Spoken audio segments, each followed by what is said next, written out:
Stel jou voor om 'n onbillike ontslag in die gesig te staar sonder om die regte stappe te ken. Dis skrikwekkend. Om die proses te verstaan is die sleutel om billike en wettige oplossings te verseker. Kom ons kyk na die noodsaaklikhede van die navigasie van hierdie geskille.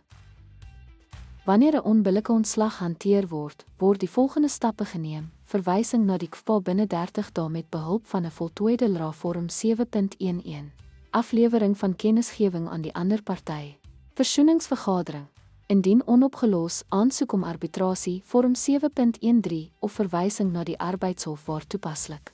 Behoorlike dokumentvoltooiing en nakoming van tyd is noodsaaklik om 'n ontslaane werknemer se regte te beskerm. Ten slotte, behoorlike prosedure en dokumentasie verseker dat geskille oor onbillike ontslag op 'n wettige wyse aangehoor en opgelos word. Dankie dat u by ons aangesluit het.